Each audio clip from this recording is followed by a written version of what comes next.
Rubin Report. If you're watching MS now, you're dumb. Their lives would drastically change. Damn shame I'm not allowed to curse anymore. More Americans were eaten by wolves last year. 0 Americans were eaten by wolves. Kimmel has no balls. He's been deballed by his wife. I was able to attain a one-piece Johnny Carson's hair.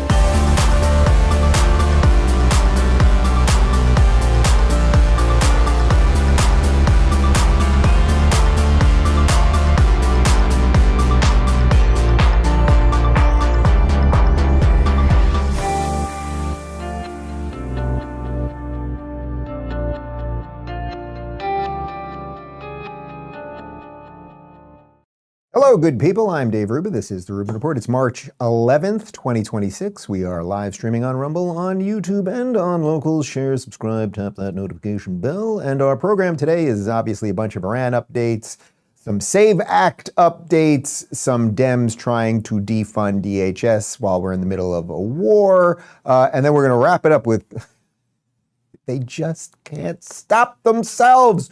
Blue states pushing out all of the good people. If you are productive, if you are a functional member of society, blue states don't want you. They want all your resources, and they want it so badly, those resources, that they will tax you into oblivion so that you have to leave, so then they have to take someone else's resources. The latest person is Starbucks CEO Howard Schultz, who has now announced that he is leaving Washington state because they've decided to throw a 9.9% tax on people like him. Good luck with that, Washington state, and you'll never guess where he's moving. Yeah, we'll tell you at the end of the show. Okay, so let's dive right in with some updates on the Iran situation, which overall, as I've said, I think we're in about day 11 right now. Remember, the last war was day 12. So far, so good.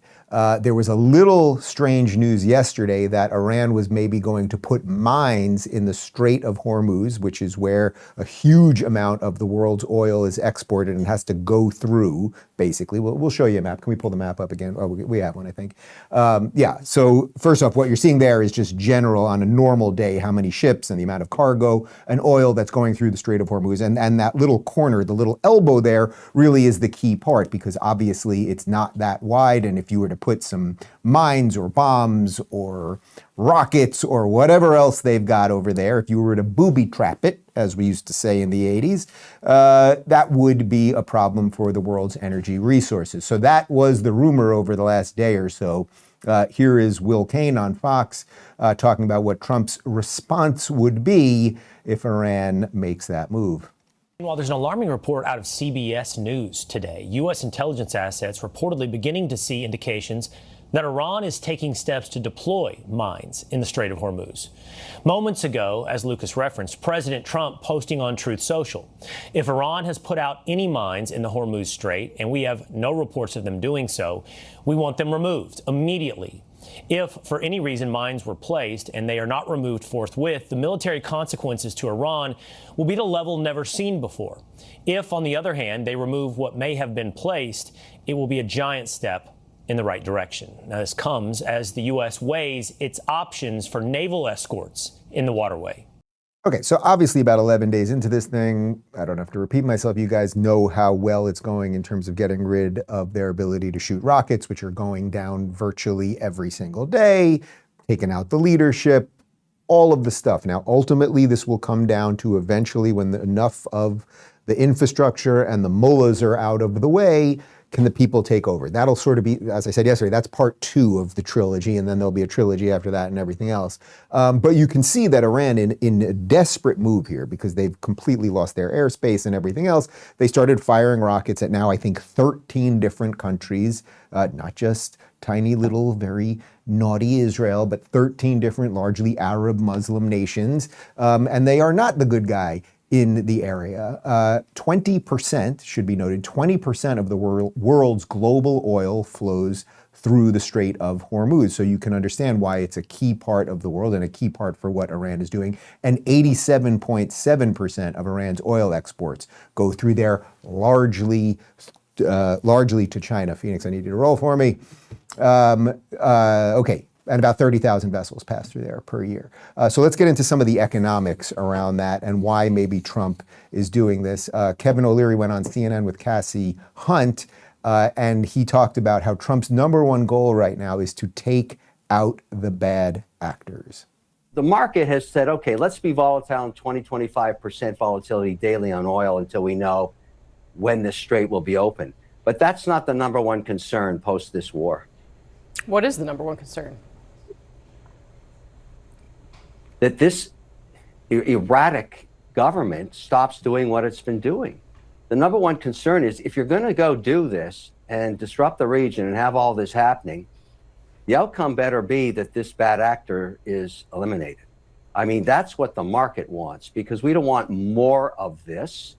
I don't know how long these guys can take this pounding, and I don't like to see it happening, and I hate to see civilians affected, but there's a reason that this occurred. They were doing a tremendous amount of disruption in the region and threatening, this is before the Palestinian war, shutting down the strait every 9 months is not good for the global economy. That's basically what's happening. Right. Every once in a while, you would nuke a boat, and that can't go on. Okay, so what O'Leary's doing there is giving you sort of a blue sky version of what's happening here, right? The Strait of Hormuz, we know basically for 40 plus years, it can be used as a leverage point, right? They can make it more difficult to get ships through or less difficult to get ships through. And when things are flowing, then the price of oil basically stays the same. When there's peace in the Middle East, then prices are regulated, et cetera, et cetera. I did mention, a month ago when we went in, now it's a little more than a month ago, when we go in, we get Maduro out of Venezuela, we now have access to their oil. So the oil markets haven't gone crazy. For one day, they did go up. And then as we reported on yesterday, they went back down almost to the exact same spot yesterday. So the markets are somewhat regulated. China's looking, going, our access to cheap oil is now threatened. That's a problem. Trump is saying if you MFers do anything with mines or anything else, you're going to suffer even more than you're suffering right now. I'm going to show you two more clips from O'Leary. Here he is talking about how the price of war can't even compare to what Iran could do if they could cut the world off from energy. And I was listening to the narrative earlier. You talked about the cost of the war so far being $5 billion. And that's horrible, that obviously that's happening. But in the context of a global economy that is concerned about recession fears, if they are cut off from energy, that's irrelevant.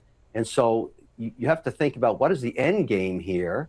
And remember, Persia or Iran was a very advanced society for centuries until the last 60 years. And when we had some bad actors that have started to affect the stability of the whole region. So again, the reason I play so many clips of him, I think he has a really good way of just cutting through the BS and explaining what really is going on. So nobody is thrilled, like even the people that are the most pro-war. I don't think Trump is looking at everything going, look, how much are we spending every day? This is spectacular, right? But what O'Leary is saying is it's worth $5 billion now to reorder the world so that Iran will not have so much leverage over the world's energy markets, because over the long term, that will have a way bigger price to pay. And again, when you connect that to China and their desire to encroach on the entire world, it seems fairly obvious. Now, the other part that's been really interesting here, and they really are not, as you know, I'm a glutton for punishment, and occasionally I do tune into these mainstream media things, even on clips that we don't show you here. And one thing that they're really not doing on any of mainstream media is talking about how the other Arab/Muslim nations in the area, the 13 now who have been hit, they are against Iran, like really, really against Iran. They know Israel is not really their enemy. They use it as a little Satan, big Satan. Oh my God, they're always coming to get us. But they know if they leave Israel and America alone, we're not coming to get them. Actually, we're offering them lots of protections in many ways and blowing rockets out of the sky that are coming for them. So right now, by Iran doing the wounded animal thing, and a wounded animal just lashes out however it can, and it fires rockets every which way, 13 countries, they've actually turned their neighbors, who I think were largely against the mullahs anyway, but sort of were afraid to do it publicly, they've really turned them against Iran. O'Leary. What's unique about this situation, I'm not pro or con on this, I'm just telling you it's obvious to everybody that it's an investor, is they've somehow turned the entire world against them. They're disrupting every single economy in the world and shooting missiles at their neighbors that were once not their adversaries. And so I'm thinking to myself, okay, what's going to happen as an outside of this? When this ends, whatever happens, number one, we're going to start to talk about energy security and safety in North America in a way we've never had before. That's going to be a number one agenda because obviously there's risk out there. Right. So and this, I mean, the worldwide community will have better energy security for sure. At the end of this, however it shakes out at the end, there will be new alliances. There are going to be new leaders in the Middle East. There are going to be new peace deals signed, and people are going to realize, boy, one way or another, whether we don't know how it will end on the ground, right? Does the Shah's son come back? Do the mullahs sign some deal? We'll have more on that in just a second. Like, we don't know how all that is going to end. But the idea that the number one state sponsor of terror, that their infrastructure, their ballistic missile program, their nuclear program, their terrorist proxies will have been decimated, set back for years, that does, let's say, angle the world towards a more peaceful place. And that's why sometimes you have to lead through peace, through strength, right? Like sometimes you have to fight so that you don't have to fight all the time. You can't just have low-grade warfare and bad actors can make the price of energy go up and they can shoot rockets occasionally. Sometimes you have to just say, we're going to do some stuff for a couple weeks to degrade this system so badly that it will buy us hopefully years of peace. We will see. Here's Bill O'Reilly predicting what he thinks will happen over the next couple weeks. I believe that what will happen going forward is you'll have sustained bombing for another week, maybe 10 days. That should do it. That should knock out all the infrastructure, including the mines in the Strait of Hormuz, every kind of weaponry they have, all the drones they have. Another 7 to 10 days should knock it down, okay? Then I think you'll see an announcement that the mullahs, who's ever going to be in charge, want to talk, okay? And then there'll be a meeting in Geneva, and there'll be some kind of capitulation on a part of Iran that Iran won't live up to, because they'll be so desperate they'll sign anything and they're not going to live up to it. And Trump will say, hey, we won. That's the likely scenario. All right, so that basically sounds right to me. So just to reiterate, let's say you get another week or two of bombing. Like let's say by the end of that, we have so decimated everything they have to use on offense against their neighbors, that then the mullahs come back. Now, there aren't many of them left, and their leadership has been destroyed, and that doesn't solve the problem of the Persian people taking their country back. So you could argue, and Trump will have to work through this.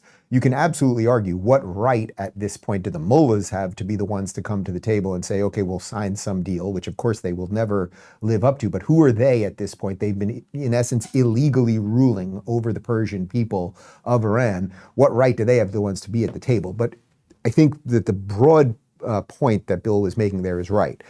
We another week or two of degrading all of the military stuff, and then some meeting somewhere. Maybe it's the mullahs saying, we're done. Let us move to likely Russia, right? Like, let us just get safe passage out, and then bringing in the new leadership, the more Western-friendly leadership, and then the people taking over. Also, we're not even playing it we're not even reading it on today's show, but Netanyahu put out about an 8-thread tweet yesterday directly to the Iranian people saying, we are almost done degrading their systems enough. Your chance is coming. So it will ultimately be on the Iranian people. I thought this was interesting from Polymarket, which obviously checks the betting odds on when things are going to happen. And it's just sort of a good overall way at seeing what the people of the world think. The Iran/Israel-US conflict ends by 4%, say by March 15th. That's next week, so that's probably not happening. 28% by the end of this month, March, 68% by May 15th, and 77% by June 30th. So that also shows you that where the appetite is on this thing. You know, right now I saw a poll yesterday I think it was on CNN actually, that 91% of MAGA supports Trump on this. But they obviously don't want forever wars, and I don't think Trump wants forever wars. So he knows he has a window here to do something nicely. Also, there's a huge amount of pressure on Trump so that it wraps up nicely, so that whatever comes after, so okay, the bombing ends, but whatever comes after still has to be pretty good so that Trump can roll into the midterms feeling good about things. Here's O'Reilly on that. The risk for Trump is that he loses in November. That's the risk. That all his power evaporates if this thing doesn't work out. And I think that there is a way to work it out without a regime change that doesn't seem to be happening. And the way is just to annihilate Iran's ability to cause trouble militarily. And I think that will happen.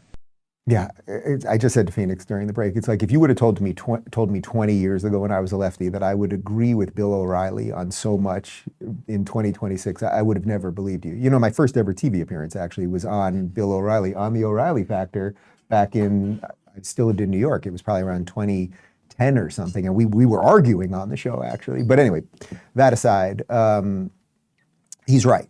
Like Trump needs the win here. That's what I've been saying from day one on this thing. Trump needs a win and something that looks clean so that, because the other thing that a win does, not only is a win good for America and it's good for the energy markets and everything else, the win for Trump, meaning the win of the war and bringing in new leadership and it all being kind of clean and then all the Arab nations maybe signing some new peace deals with Israel and all of that kind of happening around the summertime before the midterms, it also really neuters all the hysterical people. Like, yes, the Democrats are all hysterical, but even the hysterical people on the right, the Tucker Carlson types who have been hacking away at Trump and trying to break the MAGA coalition, they will all look ridiculous. And then maybe they'll shut up before the midterms and help Trump and the Republicans win so that Trump then has 2 more years of ordering the world in a positive way before the next presidential election. Like I think that's the broad vision Trump has. Get the win in the midterms and then finish as much of the stuff that he's trying to do. And he's trying to do an awful lot. And again, most of this really has to do with China, but people don't want to talk about that just yet. All right. Let's go to The View. Here's noted racist lunatic Sonny Hostin saying that Trump doesn't have a plan. A man who has had a plan about everything for the last 10 years, who's been directionally right about virtually everything, who consistently gets all of his critics wrong and exposes them to be liars and frauds and buffoons. This time, he just doesn't have a plan. I mean, it's something, to your point, Whoopi, you know, I've said it before, it's very easy to get into a war, very hard to get out of one.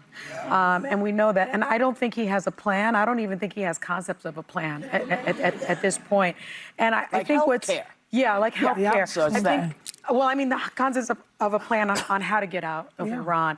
He's saying there is no leader. Actually, the son of the person that used to be the leader is considered far more right, is now in charge. And I think these mixed messages really are going to ultimately affect the American people. She just doesn't know what she's saying. The son of the guy who's considered far more right. So yes, Khamenei's son, who apparently is in charge. No one's seen video of him, and there's actually rumors that he's actually laid up in a hospital right now. He's the new supreme leader. He's far more right. How much more right could he have gotten than Ayatollah Khamenei? She doesn't know what she's saying. And the idea that Trump doesn't have a plan. Trump has even alluded to this. In all the negotiations Trump's been doing over the years, he always says, do you think I'm going to tell you all that right now? When they ask him, that's a stupid question. You think I'm going to show you all my cards right? We're playing poker right now. Here's all my stuff. What do you want to bet? Like these people, it is so brain numbing. Part of what Trump derangement syndrome does, perhaps the number one symptom besides violent diarrhea and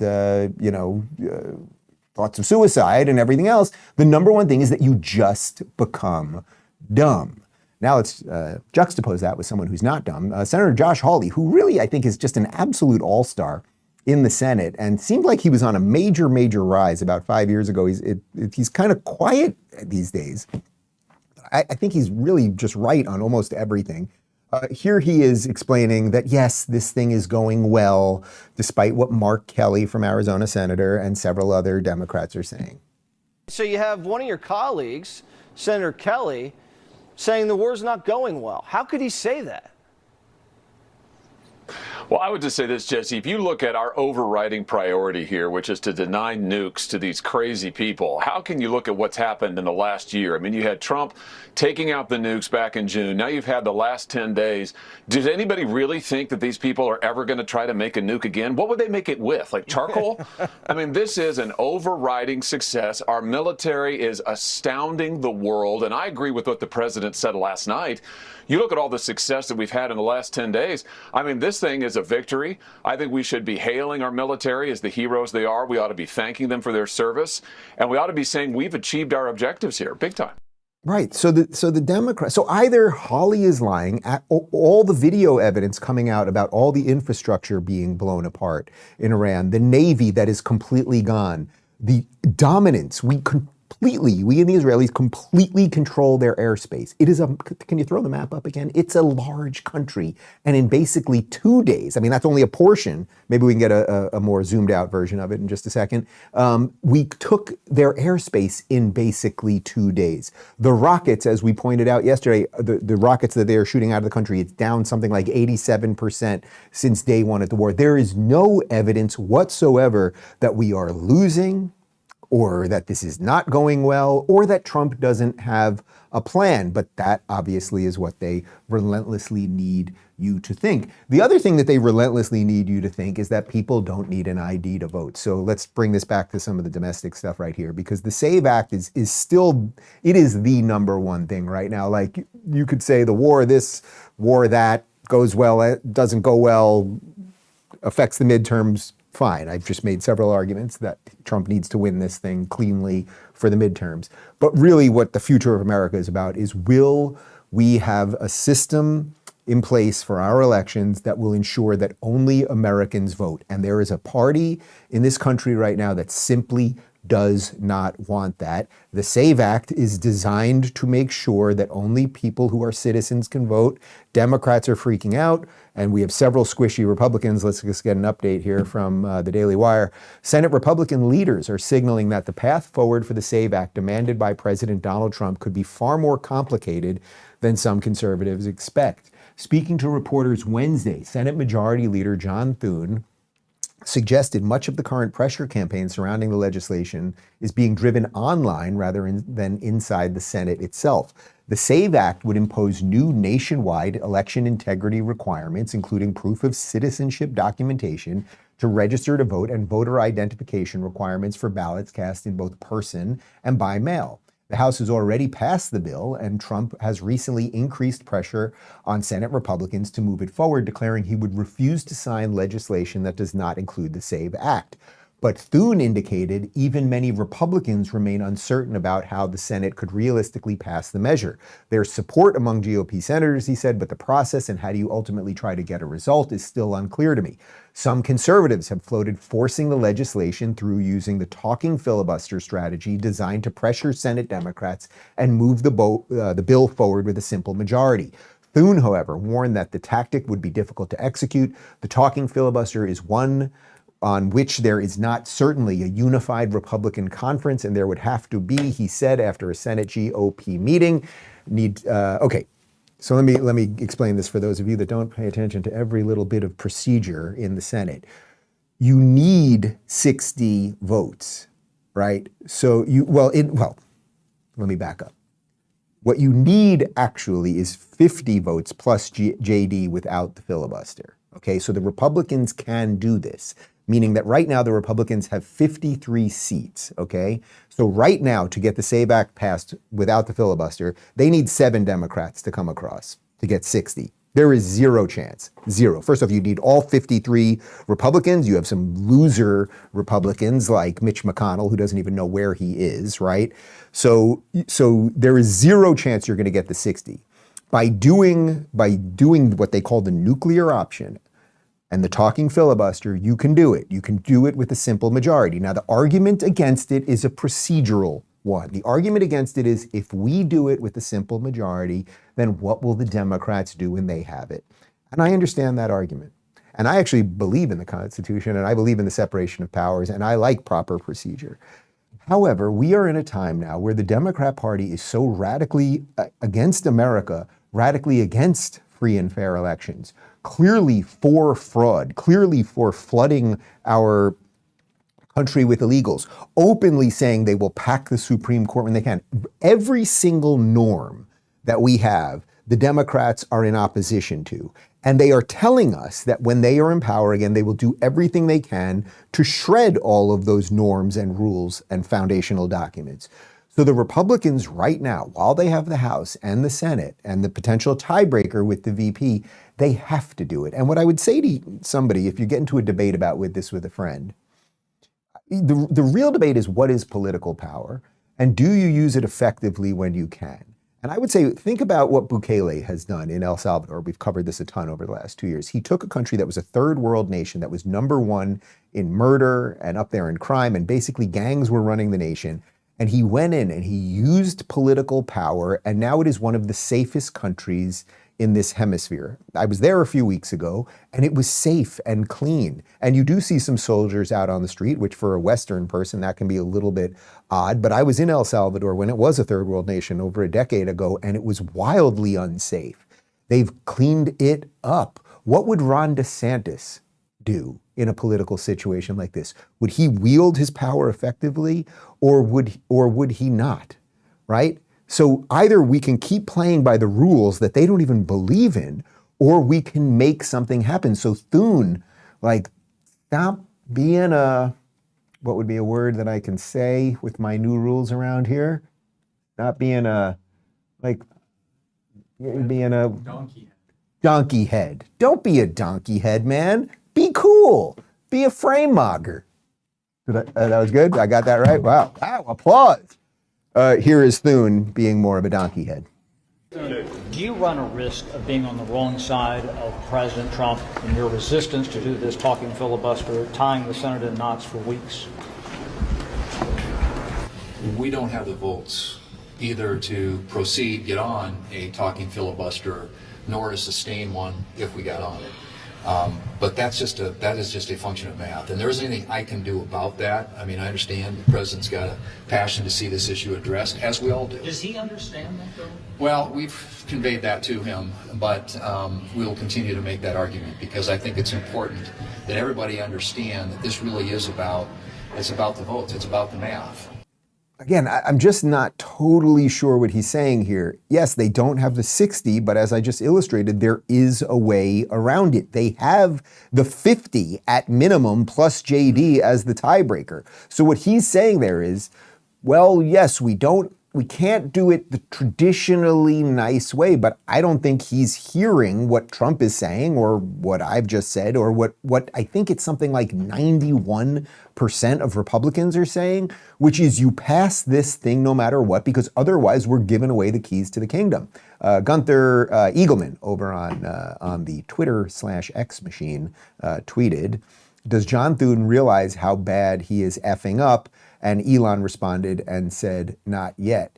Here's a bit more from Thune talking about MAGA's expectations doing this without a Democrat. President Trump told me yesterday that it would take Democratic votes to pass the Save America Act. Do you think the MAGA base has an unrealistic expectation of passing that legislation without Democrat support? I think there are a lot of optimistic views about what Democrats may or may not do. We all know, because we deal with them every day, that the Democrats are not all of a sudden going to decide that this is something they want to be for. Yes, they're not going to, but you have a chance to do it another way. Have I explained myself properly today? I think I have. Now here's a doozy for you. So then Chuck Schumer shows up, and nobody likes Chuck. If there was a show about Chuck, it would just be called Nobody Likes Chuck, and there wouldn't be a laugh track. It would just be sad Chuck in front of his little barbecue. Remember when he was trying to make a cheeseburger that day and the flame wasn't lit and he put the cheese on while the patty wasn't even cooked and just like trying, and he's and he's got his glasses like this. And he's like this, trying to make a hamburger. Like, nobody likes Chuck. Nobody respects Chuck. He's on his, oh, there it is. Nobody makes a cheeseburger that way, Chuck. It's not even, what did he do there? You put the cheese on the end. That's it. I can't take it anymore. But anyway, here's Chuck, and Chuck somehow admits that if the SAVE Act is passed, that we're going to kick millions of people off the voter rolls. But the SAVE Act is only so that legals can vote. So he's basically saying if we pass the SAVE Act, illegals will not be able to vote. It's about voter registration. It allows ICE to kick tens of millions of people off the rolls, and they don't tell them until Election Day, and you show up and you say, you're not registered anymore, you're not registered here, you're not on the rolls. And they say, I didn't know that. This is a bill that destroys the country, and it is not about showing ID when you show up to vote. It's about the voter registration rolls, destroying them, purging them, not letting people know, and taking the rights in a algorithm put together by ICE, put together by Doge and Musk. It's an outrage. Everything he said there was complete nonsense. You know the Billy Madison thing, everything you just said there has made everyone in this room dumber. That's what he just said. ICE has nothing to do with voter rolls. ICE is out there on the streets getting illegals out. So if ICE does their job, millions of people won't be able to vote. Well, are you telling me, what you are telling me is that millions of illegals do vote, and somehow Doge and an algorithm and Elon Musk are the ones forcing us to have citizens to vote. It's really hysterically insane what these people are doing. And so the question for every thoughtful person out there, I understand procedure. As I said, I like separation of powers. I'm weary of a system that gives too much power to itself and everything else. At this point, with everything that's happening here, with jihadists running around our country, with a party that literally at the State of the Union wouldn't stand up to say that they're more for American citizens than for illegals, with all of the complete and utter absurdity that is happening right now, if the Republicans don't use their power when they can, then they probably don't deserve that power, and that would be a damn shame. Here's Karoline Leavitt on just the general absurdity around the narrative on this thing. The Save America Act, it would prevent married women from voting in elections or make it harder for them. What do you have to say to those claims? Is there any validity to them, and where do you think they're getting this from? There is zero validity to these claims, and I'm glad that you brought them up, because you have the Democrats who have created this myth, and it has been perpetuated, unfortunately, by many in the mainstream media. Let me be very clear. The Save America Act does not prohibit anyone from voting, with the exception of illegal aliens. And the greatest way to disenfranchise American citizens from voting in American elections is to allow illegal aliens to vote, which is what Democrats want to do. We see it taking place in Democrat jurisdictions at the state and local level across this country. She communicates quite effectively, and she's pretty good at this job. But I'll try to dumb it down, and maybe I'll speak a little slower for certain people. If you think that if the SAVE Act passes, that moms are going to pull up in their SUVs, drop the kids off at school or soccer, and then go to vote, and then someone over there at the voting thing is going to be like, lady, you're married, you can't vote. You're an idiot. I don't know how to say it any other way. This is fear-mongering at the craziest possible level. But even if the Democrats believed any of this, if the Democrats believe black people can't use printers and they don't know what a computer is, and women who would change their name because they get married can't vote, and let's say all of those things were true. Let's say the 10 craziest things that the Dems say about this is true. You should still want voter ID. So why wouldn't you guys create a government program? That's what you love doing more than anything else. Why wouldn't you create a government program to solve those problems? Oh, it turns out that if they pass the SAVE Act, women who are married can't vote. Let's create a government program to solve that. Black people can't use printers. Let's create a government problem to solve that. Black people don't know what computers are. Let's create, that's what they would do if this was actually about integrity. But I think you understand it is actually not about personal nor election integrity. Here's Fox and Friends talking about how the partial shutdown we are in right now, which is because of the Democrats, because they don't like ICE, which is already funded through 2029, is now causing not only crazy delays that we covered yesterday at airports, but 300 TSA employees have quit just in the last day or so. 4 hours at some airports. And you wonder why? It's because unscheduled absences among airport security officers have more than doubled since the shutdown. 300 employees have quit. I mean, they haven't been getting a paycheck. And remember, this is the second round of a shutdown today. So they missed 2 paychecks the first time. I think they've already missed 1 paycheck this time around. Okay, so who's being punished right now? Look, you can make all the jokes you want about TSA and how sort of ridiculous theater it is, and go to JFK, and if you think these people are the best qualified people to check your bags, like, okay, fine. We can make all those jokes, but in the midst of a war, in the midst of an Austin jihadist shooting 2 weeks ago where 16 people were shot, 2 were killed, the IED bomber at the mayor's mansion, who the mayor sort of pretended was going after him, but was actually just going after some other people. All the guy on the Southwest Airlines flight plane to Nashville, we didn't even show the video of it, but that happened too, who started screaming Allahu Akbar and I'm gonna bomb this plane and everything else. You maybe don't want to shut down DHS right now. And again, it has nothing to do with funding ICE, which is funded through 2029.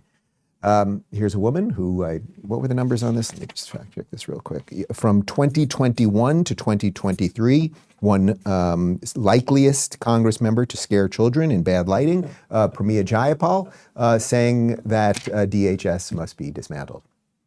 FEMA, TSA, some of the other entities within the Department of Homeland Security, which never should have been combined, by the way, into the Department of Homeland Security. I don't think that DHS should have been created after 9/11. That's when it was created, which we have been 150% clear. We are not funding DHS, ICE, and CBP, not a penny more.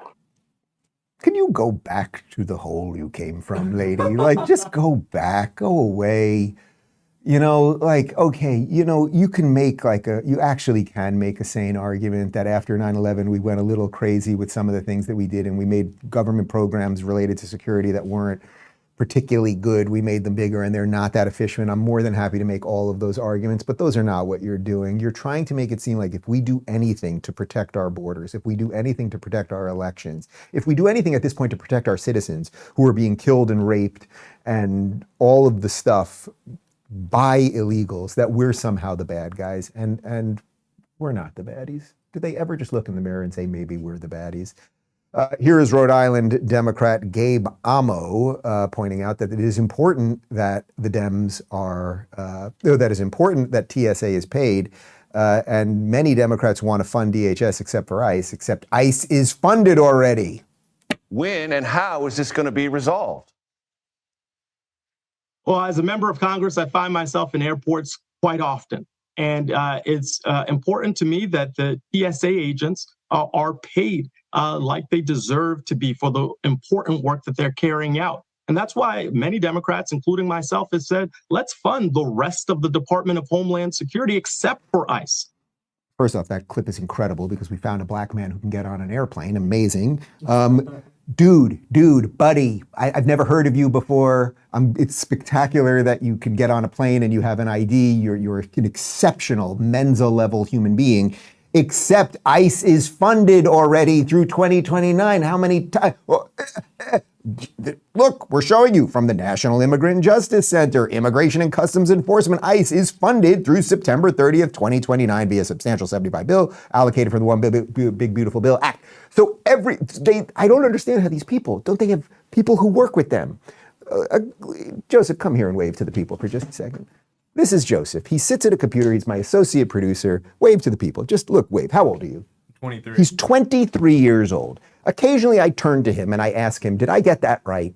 And he goes to the computer, and I don't know how you're doing. You're typing and whatever. Usually typing in something, and then he gets information that is true. I don't know how you do it. It's incredible. Thank you. You can sit down now, and you can have that. I feed him a bucket of fish heads once a week in the corner over there. It's incredible. But why don't they have people like Joseph? Before you go on television, Mr. Congressman, and again, I think you're a spectacular person because you've been able to figure out how to get an ID to vote.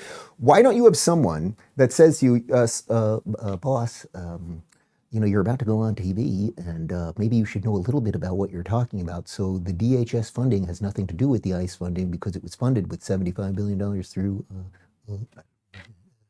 Here is Vermont Senator Peter Welch toning down the rhetoric via ICE. That's sarcasm. We're at a fraught time. What we're seeing is a rampage by ICE in the name of so-called protecting our citizens. We've had a debate in this country about open borders, and Mr. Chairman, there's been success in closing the border. A country does have a right to define what its borders are.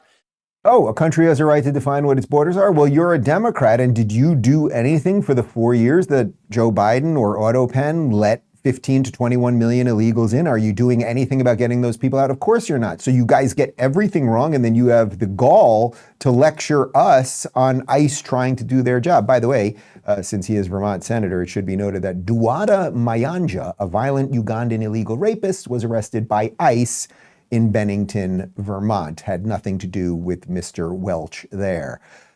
Here is John Thune, who we've smacked around a little bit on this show. Here he is. He's pissed, actually, that the Democrats are shutting down DHS for these 26 days because he knows it has nothing to do with ICE. Saying they don't even want to sit down and talk. Overtures were made yesterday to the ranking Democrat on the Senate Appropriations Committee. Countless overtures have been made to the Democrat leadership. And they have basically said, sorry, we don't want to talk. So here we are in the 26th day now of a government shutdown instigated by Democrats after they had agreed to the very bill that they are now opposing and are now opposing even sitting down and talking and negotiating on the things they say they want. Explain that one. All right, so Thune, who, again, we smacked around a little bit at the top of the show here, everything he said there was right. Might I offer a theory on today's program? And my theory is this. The reason the Democrats won't sit down, and the reason they don't mind, well, there's two things going on here. I'll do the lying part first. The reason they don't mind lying, so the guy who we just showed you there, and they don't mind repeating the thing over and over, we're going to fund DHS to stop ICE, even though those things have nothing to do with each other, is because they know that their base is dumb. I don't know how to say it another way. Their base is misinformed and dumb, and I suppose watches MSNBC or the ridiculous clown car of leftist podcasters, and they lie to them over and over. And because their whole pool of information has been so polluted, they don't care, right? So they know if you're Schumer or you're Welch or one of these guys, you don't mind if you keep lying about it because you'll pay no price for it.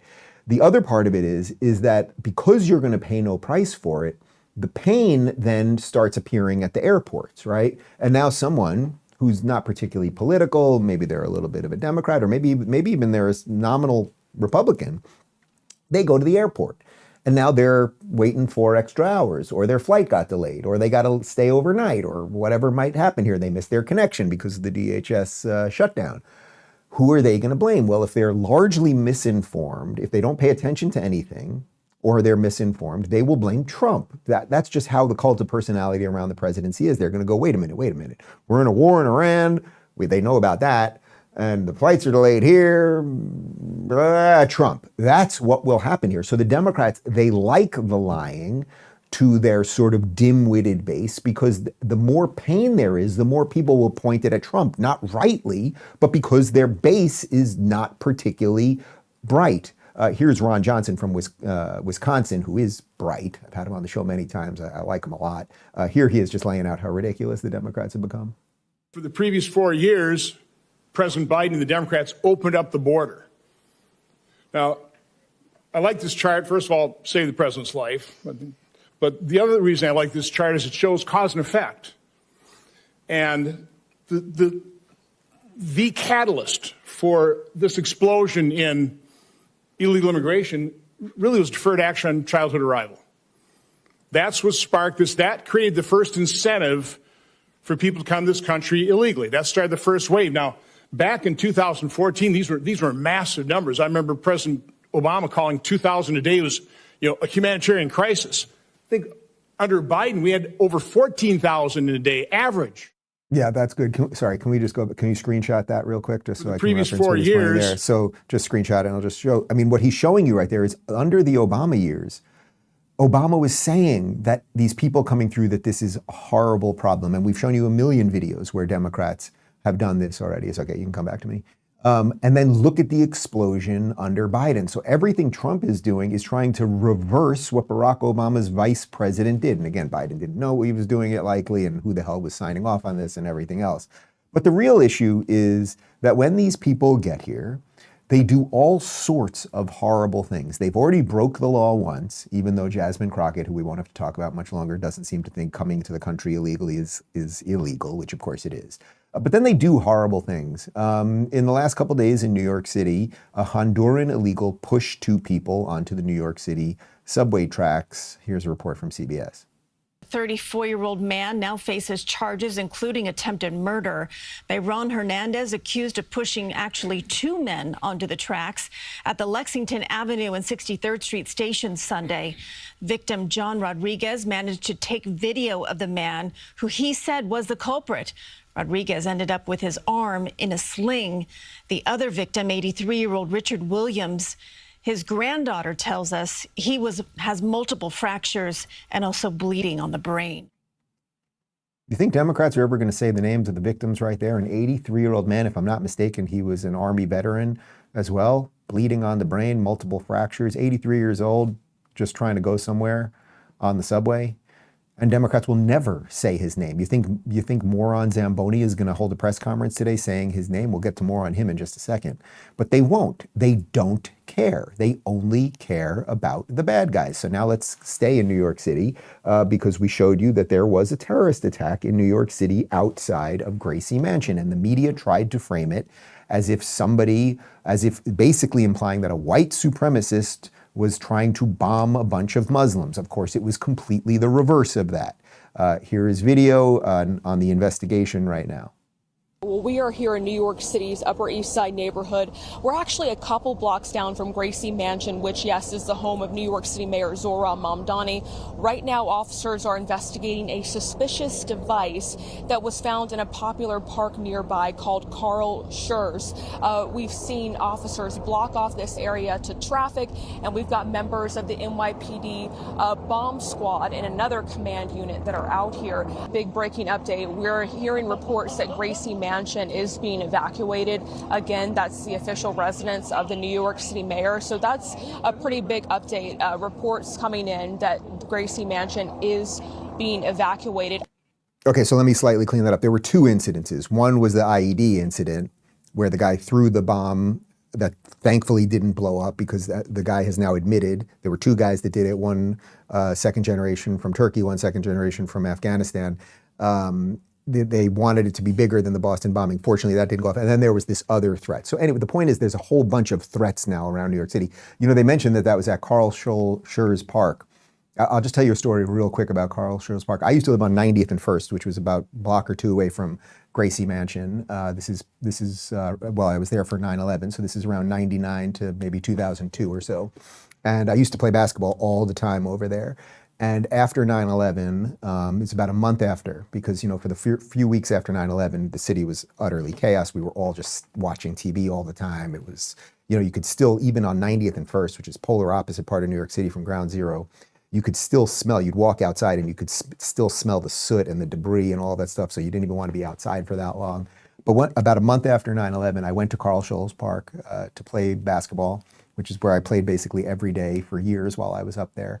And we started playing, and it was just I went alone, and it was a pickup game. It was a bunch of guys, 10 of us were on the court, and these 2 guys kind of crashed into each other, and they were talking smack, and they got in each other's faces, started screaming. And I know this sounds made up, but I swear to you it is true.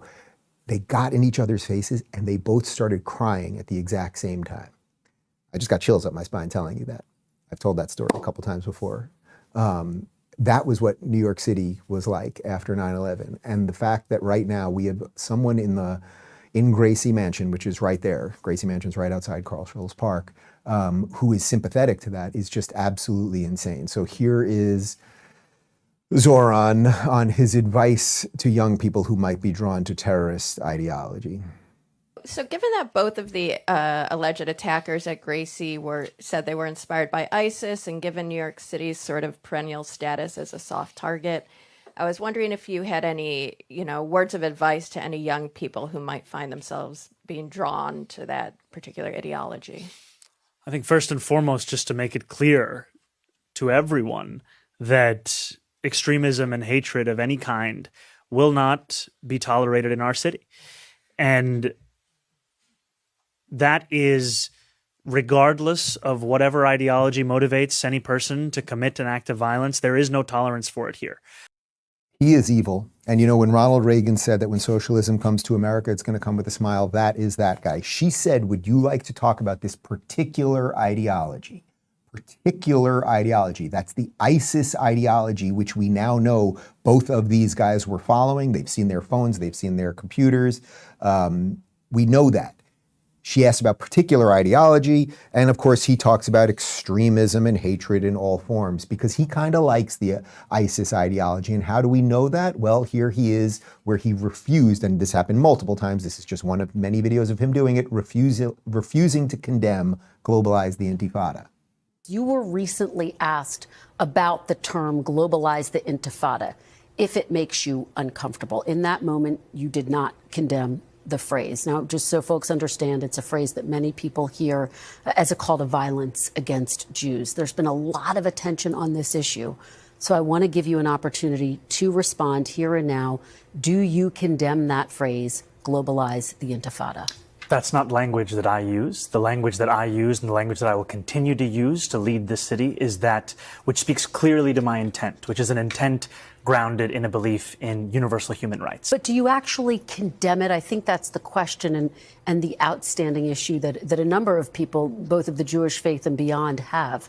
Do you condemn that phase, globalize the Intifada, which a lot of people hear as a call to violence against Jews? I've heard from many Jewish New Yorkers who have shared their concerns with me. I don't believe that the role of the mayor is to police speech in the manner especially of that of Donald Trump, who has put one New Yorker in jail who's just returned to his family, Mahmoud Khalil, for that very supposed crime of speech. He's so evil, and I don't even want to get into Mahmoud Khalil thing, who was leading those campus protests, who should be deported, who is not a legal citizen, who just had dinner with him at Gracie Mansion, I think the night or the night after this bombing. You might have had the police officer, can you grab the image of the police officer, that incredible man, and what is his name, jumping over the barricade to figure out what was happening with the bomb? You could have had him over for dinner. You didn't do that. It's the image of the year already. When Time Magazine or one of those Newsweek, when they do their image of the year, it's the image of the year. I'll call it right now, and let's get his name. You could have had him over for dinner after the attempted bombing, but you didn't. You had Mahmoud Khalil, who's all about globalizing the Intifada, and just admit it. That's the thing. Just admit it. You're for globalizing the Intifada, the last Intifada, which killed 1,200 Jews. You're for it. You're for River to the Sea, which would be a call for genocide. Chief Aaron Edwards is the man, and I think we might have the image. Look at this image. This is the image of the year. Chief Aaron Edwards, God bless this guy. So the bomb gets thrown, there he is jumping over that barricade. That's the guy you should have had over for dinner. Instead, you had the LARPing terrorist over for dinner, right? You had the guy who was making sure that Jews and other students who wanted to go to campus safely at Columbia couldn't get in, who was, they say, I'm for the universality of blah, blah, blah. No, you're not. No, you are not. No, you are not. But how is it that you became mayor? Well, it's partially because there's a media layer that runs cover for you people. So we read you yesterday. What I said was probably the most ridiculous thing I've ever read on the show, the CNN tweet about the bombing, where they completely fabricated a wonderful children's story about two young guys who were just it was a spring day and they just wanted to bring a Molotov cocktail and an IED to the city, Here's Abby Phillip on her show, and well, listen to how she framed it. Two Republicans say Muslims don't belong here after an attempted terror attack against New York's Mayor Zohran Mamdani, and the House Speaker Mike Johnson says nothing really to condemn those comments. Attempted terrorist attack against New York City's mayor? Are you telling me that the two ISIS guys were throwing the bomb? They threw the bomb at a bunch of, that is true, they were anti-Muslim, let's say, protesters. You can have issues with that or not. They were exercising their free speech. Okay, you can argue that either way. They were not throwing the bomb at the mayor. That is, she completely 100% lied. So she did tweet this out. I want to correct something I said last night. The bombs thrown in New York City over the weekend by ISIS-inspired attackers were thrown into a crowd of anti-Muslim protesters and not specifically targeted at Mayor Mamdani. That wording was inaccurate, and I didn't catch it ahead of time. I apologize for the error, but leave that up for just a second.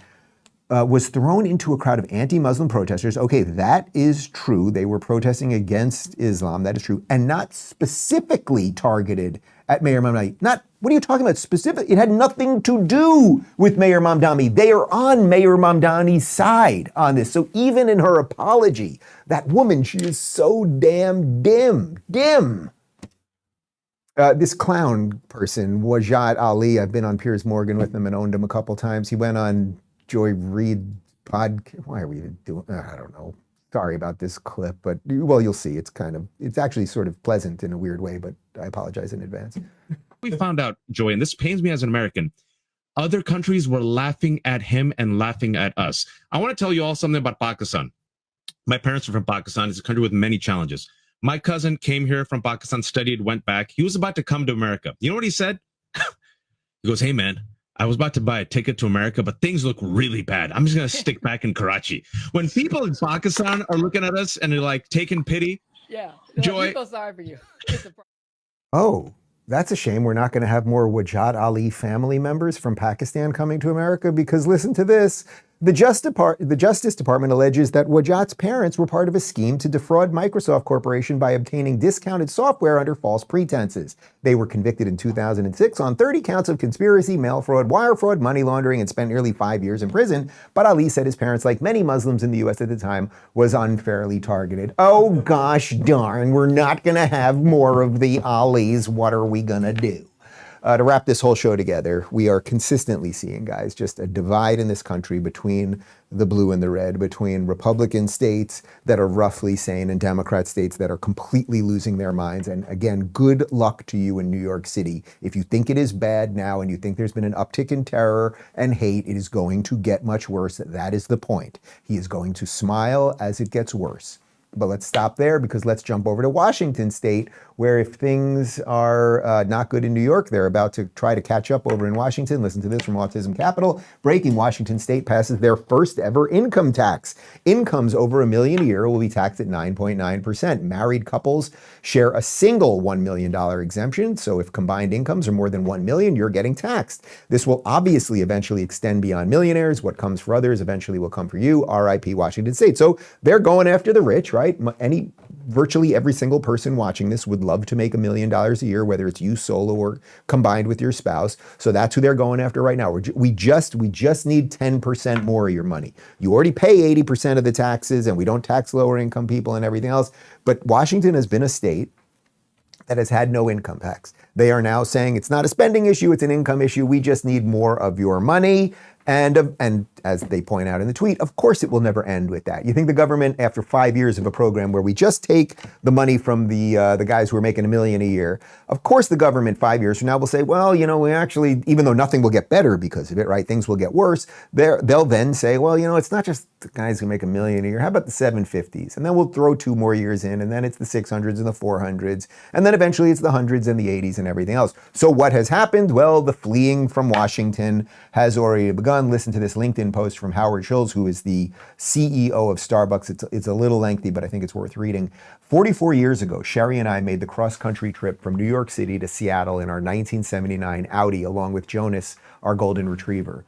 We were starting a new life. Sherry would be the breadwinner in the family, taking on a career in design. And I started a new job on September 7th, 1982 at a place called Starbucks. Back then, the Pike Place Starbucks only sold whole bean coffee. Today, it is the most visited Starbucks in the world. The history of the company is bound up in the very foundation, walls, and floorboards of the first store in the city's historic market. The spirit of continuing forward has long underpinned our approach to life, in business, in philanthropy, and most importantly, as a family. For those of you who know us well, we have entered the retirement phase of our lives, a term we are both just getting used to. Last year, we traveled to dozens of places around the world, places we were just too busy to see when building Starbucks and raising kids. and we have moved to Miami for our next adventure together. We are enjoying the sunshine of South Florida and its allure to our kids on the East Coast as they raise families of their own. Like many other Seattle-based companies, Starbucks today stands on the shoulders of many Pacific Northwesterners who built the company. They help shape the culture, the benefits, and the brand, contributing to the civic, community, and public life of the city and state. It is our hope that Washington will remain a place for business and entrepreneurship to thrive, creating essential opportunity for those in Seattle and the surrounding areas. Over the years, as Sherry and I grew our family and built Starbucks globally, we were witness to the astonishing development of Seattle. We focused on doing our part to help those at risk and facing hard times in our city. In 1990, Sherry started the Schultz Family Foundation, launching critical work to help others in our community and beyond. Work that has grown in scale and impact with each passing year. We've entrusted the leadership of the foundation to our dear friend Vivek Varma with a mandate to accelerate our philanthropic investments to drive meaningful change. While our private family office will move to Miami, our foundation will continue operations in Seattle. We will be forever grateful for the memories made in Seattle and the relationships built along the way. To the family, friends, and partners who made Seattle our home for so many years, onward. Thank you. Onward, Sherry and Howard Schultz. So, okay, you did it again. Congratulations, Democrats. You just wanted more of somebody who produces. I've been to that Pike Place. What's the market called in Seattle? It's the famous market. Oh, it's literally the Pike Place Market, and that's where the Pike Place Starbucks is. How they put all that together, incredible. That is the first ever Starbucks. It's iconic. It's right where the fish market is and everything else. I should also note that it's not just Howard Schultz that fled Seattle. Connor over here, remember, the guy lived a block away from CHOP. Remember their semi-autonomous zone with the rapes and the murders and the drugs? And then one day, a guy named Dave Rubin calls him up and says, come with me. Let's make your life better. It's the happiest guy I know right now, okay? And he fled to Miami too. And so did this guy over here. And so did that guy over there. So once again, we got Sergey Brin from Google last week. Zuckerberg just moved here. Look, I'm not thrilled with some of their political ideologies, but all of the people who create, all of the people who are innovating, leading an AI revolution and everything else, they're coming to places. Most of them happen to be coming to Miami. A lot of them are going to Nashville too. But they're coming to places where business will thrive. And then think about it this way, put aside money and taxes and everything else.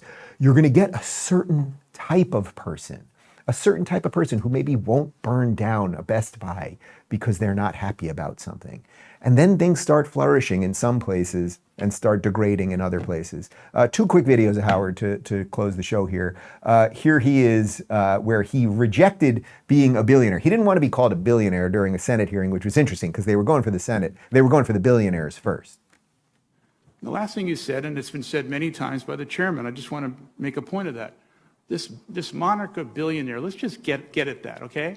I grew up in federally subsidized housing. Let me finish. I grew up in federally subsidized housing. My parents never owned a home. I came from nothing. I thought my entire life was based on the achievement of the American dream. Yes, I have billions of dollars. I earned it. No one gave it to me. And I've shared it constantly with the people of Starbucks. And so anyone who keeps labeling this billionaire thing, it's Mr. Schultz, I don't mean to cut you off. We have time limits here, and you have the opportunity. I'm not cutting you off. It's your moniker constantly. It's unfair. No, it is not. You have had more time. I've been generous with the time. I'm sorry. But, Mr. Chairman. We have a room full of people. Yeah. We have a panel to go after you. Fine, You're not the only person testifying.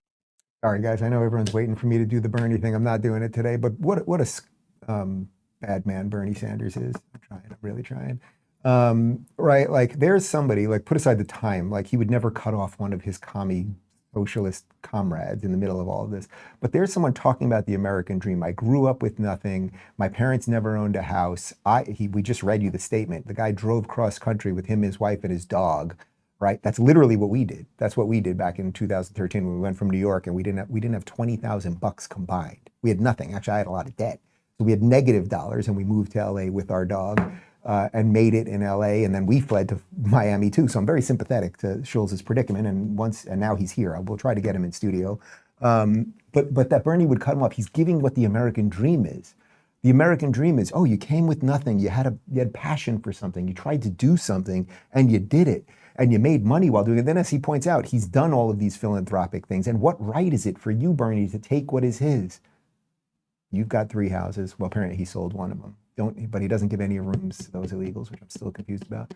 So how do you succeed, guys? How do you succeed amidst all of this? How do you succeed in a system that seems to be working against you all the time? You got to have passion. That may be it more than anything else. You have to have relentless passion, because sometimes it's just not going to make sense on paper to keep going forward. But if you have passion, you might succeed. Here's Schultz.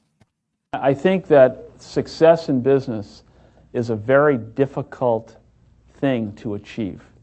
And it's more difficult today probably than any other time, despite the vast number of opportunities.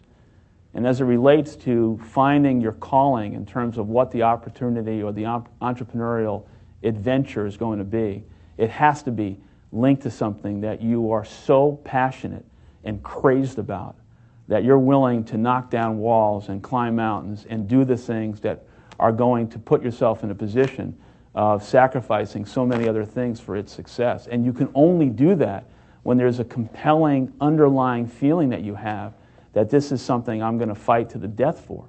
And I think you can't really succeed at the levels that you want to unless you find that thing that you're so passionate, excited, and in love with. So that's the guy that Washington State just kicked out. Does he strike you as evil? Does he strike you as greedy? Who's greedy? That guy who led with passion, came from nothing, parents didn't own a house, built a freaking unimaginable empire with Starbucks, whether you like their coffee or not. I happen to like Starbucks coffee way more than Dunkin' Donuts, which I despise. It's not coffee, it's just brown water.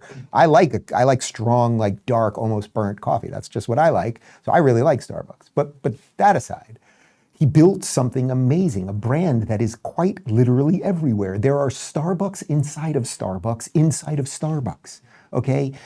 He did that. And Washington said, we want more of your stuff. And now he is here in Miami in the free state of Florida, where we have no income tax. We have less regulation. We are creating the conditions to flourish. And, you know, I don't get to the city center here that often. I live a bit in the suburbs. I went to Brickell the other day, which is, you know, that's our kind of downtown here in Miami. And I can't believe how much it's booming and how much they're building. Like, as much as I know about this city and talk about it all the time, I just hadn't been down there in a while. And to watch these high rises going up, watch the amount of infrastructure going up, the roads that are being built every which way, because we do have traffic now because it's a function of success. Congratulations, Washington. Let me end with a quote from Thomas Sowell that I think will wrap this up nicely. He writes, or he said, I've never understood why it is greed to want to keep the money you have earned, but not greed to want to take somebody else's money. Suck it, Bernie Sanders. Thank you for watching. Post-game show in 30 seconds, RubinReport.locals.com. See you tomorrow. And it's very cool. Oh my gosh. Isn't that great? Just went up yesterday. Wow.